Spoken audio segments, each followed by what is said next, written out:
Olá, amados, a paz do Senhor Jesus. Você está no canal Bíblia em Ação. Hoje nós iremos estar falando sobre a 8ª lição, que iremos estar falando sobre o lugar santíssimo. Nosso texto áureo ele nos diz assim: mas depois do segundo véu estava o tabernáculo que se chama o Santo dos Santos. Hebreus, capítulo de número 9, versículo de número 3. Nesta lição que nós iremos estar estudando, nós vamos trazer algumas informações sobre o lugar santíssimo. Nós já estudamos em outras lições desde o começo, desde a primeira. Aprendemos sobre o tabernáculo, medidas do tabernáculo, quem Deus chamou para fazer o tabernáculo, a quem Deus deu a planta. Nós aprendemos e começamos a entrar no átrio ou no pátio do tabernáculo, passando pela porta. Da porta nós encontramos o altar do holocausto. Depois do altar do holocausto nós encontramos a pia. E na última lição que nós estudamos, entramos no lugar santo, que propriamente dito é depois do segundo véu, que nós falamos na lição que existia não só 2 véus, mas existia 3 véus, que seria contando do primeiro, que era o véu da porta, e tinha o véu que dava entrada ao lugar santo, e esse terceiro véu que dava lugar à entrada santo dos santos. Então, esse primeiro véu, que podemos assim dizer, da entrada da tenda, que dava acesso a dentro do tabernáculo, nós aprendemos que entramos no lugar santo, que lá havia três utensílios ali. Existia 3 coisas ali. Existia o lugar, ou o candelabro, que trazia luz para aquele lugar. Existia o altar do incenso e existia a mesa dos pães da proposição. Eram esses 3 elementos que havia ali. Nós aprendemos e vemos o que cada um estava apontando e falando de Cristo. Agora nós vamos estar entrando no Santo dos Santos, que é o lugar santíssimo, chamado assim na Bíblia Sagrada de Santo dos Santos, que é uma palavra hebraica que quer dizer Kadesh, e que onde dá entrada ao lugar santo do santo. E claro, propriamente dito, nós não encontramos na Bíblia a medida exata do tamanho desse ambiente, Nós sabemos que ele era um lugar retangular, Ele não era quadrado, mas não sabemos especificadamente qual seria o seu tamanho. Nós sabemos que ele era um lugar cúbico, que era quadrangular, mas não sabemos qual o seu tamanho. Nesse lugar havia um utensílio somente, que nós sabemos que era a Arca da Aliança, que não vamos estar falando nessa lição, porque a lição de número 9 vai estar tratando sobre isso. Então, nós só vamos falar sobre este ambiente e esse lugar. Nesse lugar havia essa Arca da Aliança. E o que nos chama a atenção é que não havia nenhum outro móvel, como no lugar santo, que havia o candelabro, como no pátio havia a luz do sol. No lugar santo dos santos, não havia nenhum outro utensílio, não havia nenhuma referência de nenhuma lâmpada que iluminasse aquele lugar.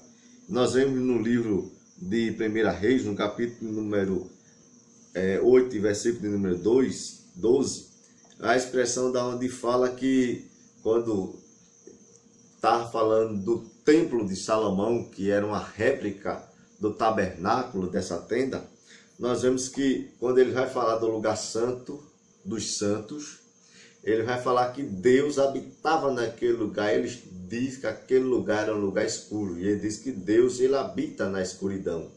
Então, essa palavra escuridão aqui não está se referindo a pecado, lugar pecaminoso. Está se referindo no lugar escuro, que Deus habitava ali. Então, não havia uma lâmpada, não havia um candeeiro, um candelabro, não havia luz do sol naquele ambiente. Então, a Bíblia diz que o que fazia com que aquele lugar ficava iluminado era a presença de Deus naquele lugar. Era a Shekinah de Deus, que vamos estar estudando e falando em outras oportunidades. A Shekinah de Deus estava naquele lugar e era o que iluminava aquele ambiente que era expuro. Então, havia esse véu de separação. Como na lição passada nós aprendemos que o santo, que era o lugar santo, ele era cheio de restrições, porque os israelitas não podiam entrar, exceto os sacerdotes. Esse lugar também era cheio de restrições, porque os sacerdotes não podiam entrar nesse lugar, e sim o sumo sacerdote.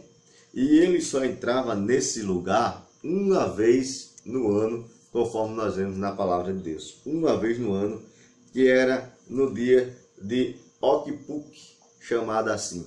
No dia de Oquipuk, que eles entravam nesse lugar, eles iriam oferecer nesse dia de Oquipuk o sacrifício pelo pecado de toda a nação, e que é conhecido na Bíblia Sagrada como o dia da expiação pelo pecado.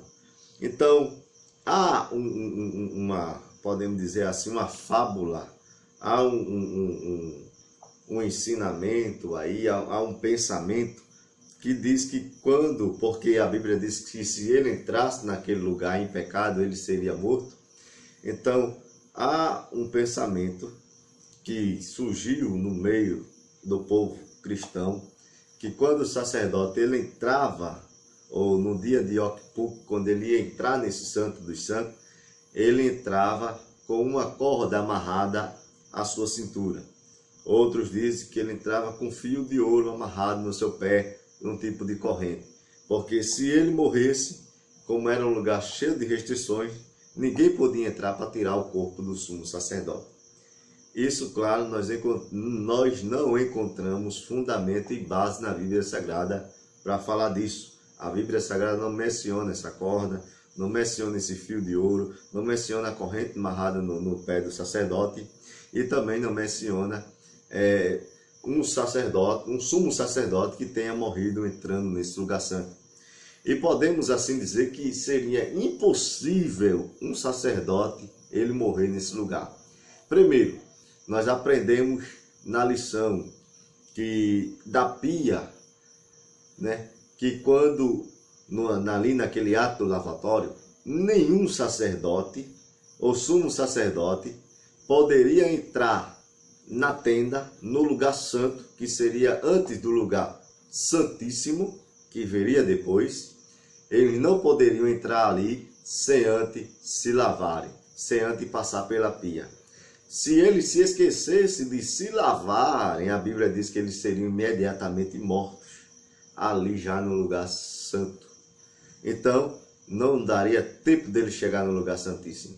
Então, seria impossível um sacerdote ele entrar no lugar santo dos santos, ou lugar santíssimo, que é o lugar onde estava a glória de Deus, a Shekinah de Deus, e lá ele morrer, porque havia esse ritual de purificação antes dele entrar na tenda. Ele tinha que se purificar, oferecer sacrifício pelo seu pecado, se santificar. Para ele entrar ali, então ele já entrava santificado naquele lugar. Então, se ele entrasse em pecado, quando ele passasse o primeiro véu, ele já estaria morto. Então, se ele morresse ali, o que é que acontecia? Ali tinha acesso, aos sacerdotes tinha acesso ali e tiraria o corpo dele. Então, não daria tempo dele chegar no lugar santo dos santos para oferecer sacrifício de maneira nenhuma.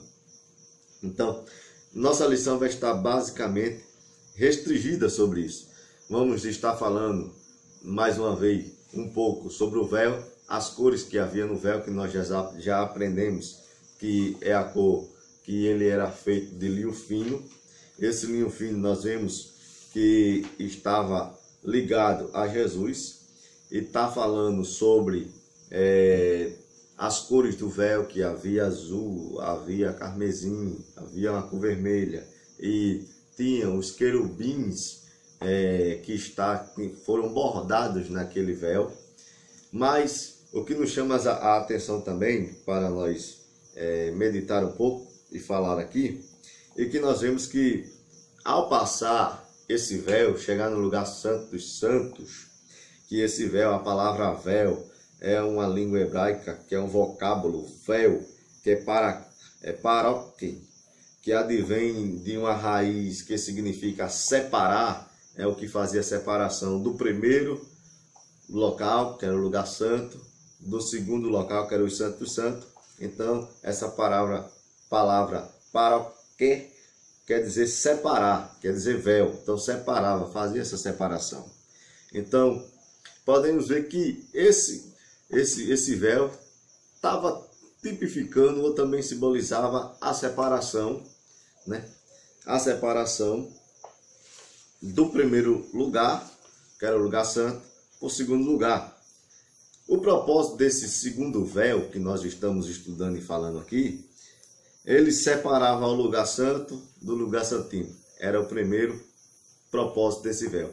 O segundo era separar a criatura do Criador. Trazendo no modo simbólico para nós, né? O simbolismo do segundo véu é a pessoa de Cristo. Cristo, ele é essa. Primeiro, o véu simbolizava da separação entre o homem e Deus, né? O sumo sacerdote, ele é um tipo de Cristo. Então, fazia essa separação, é a separação entre o homem e Deus. Também o véu é uma simbologia do acesso limitado e seletivo ali naquele local. Então, nós vemos isso. Existe um teólogo no passado chamado Trumar. Ele fez um paralelo entre o Evangelho de João e o tabernáculo. E ele escrevendo, ele diz o seguinte, que do capítulo 1 de João até o capítulo de número 12, contém o ministério público de Jesus, que correspondia ao pátrio ou átrio, que estava para todo mundo, né? Ao qual os israelitas traziam suas ofertas pelos seus pecados. E o versículo do capítulo do número 12, do 43 ao 50, indica as últimas palavras do seu ministério público. Ele diz que o capítulo 13 de João tem a relação com a necessidade de limpeza, que aí já está apontando para a pia de bronze, né? Está falando da pia de bronze, que tem acesso à limpeza, como preparação para o ministério do Espírito Santo na terra, depois que Cristo cumpriu a sua missão. O capítulo 14 ao capítulo 16 do Evangelho de João, ele diz que sugere que Cristo entra no santo lugar, ou lugar santo, onde ali estava a mesa do pão, estava o candelabro, estava o altar do incenso. E ele diz que esse capítulo, do capítulo 14 ao capítulo 13, sugere que Cristo entrou nesse lugar santo. E ensina aos seus discípulos a necessidade de orar e o papel do Espírito Santo neste lugar, na vida da igreja futura. Ele diz que o capítulo 17 apresenta Cristo a sós no lugar santíssimo, intercedendo em favor dos seus discípulos diante do Pai. Esse capítulo se revela como a oração do sumo sacerdotal, ou a oração sumo sacerdotal. Então ele faz esse paralelo do Evangelho de João com o tabernáculo, que ele fala sobre essas repartições. Cristo, publicamente, Cristo mostrando a necessidade da limpeza, Cristo, ou João Cristo mostrando ali, entrando no lugar santo, e ele entrando no lugar santíssimo, intercedendo ao Pai como sumo sacerdote pelos discípulos. Então, é basicamente isso que nós iremos estar aprendendo nessa lição. Claro que nós não vamos se agarrar e aprender a muitas coisas, como já falamos aqui, existem alguns mitos, alguns pensamentos sobre a veste do sacerdote, essa entrada do sacerdote com essa corda, que nós não encontramos base bíblica para isso, mas até porque nas vestes do sumo sacerdote não está citado isso aí, então não tem porquê. Então nós vamos estar aprendendo sobre o lugar santíssimo. Não falamos da arca, porque na lição de número 9 nós vamos estar tratando e falando desse utensílio que havia nesse lugar santo dos santos, que é a Arca da Aliança, que vai ser uma lição bastante boa. Então, espero que você aprenda na escola dominical, vá à escola dominical, não perca, né? Estude a lição, procure se aprofundar mais na lição, venha aprender a palavra de Deus. Então, essa é a lição de hoje, a lição número 8, o lugar santíssimo. Então, é uma lição que não nos traz muita informação, muita profundidade, mas é uma lição bastante boa. Então, que Deus ele nos abençoe, que Deus ele nos ajude e que Deus ele possa continuar lhe abençoando em nome de Jesus.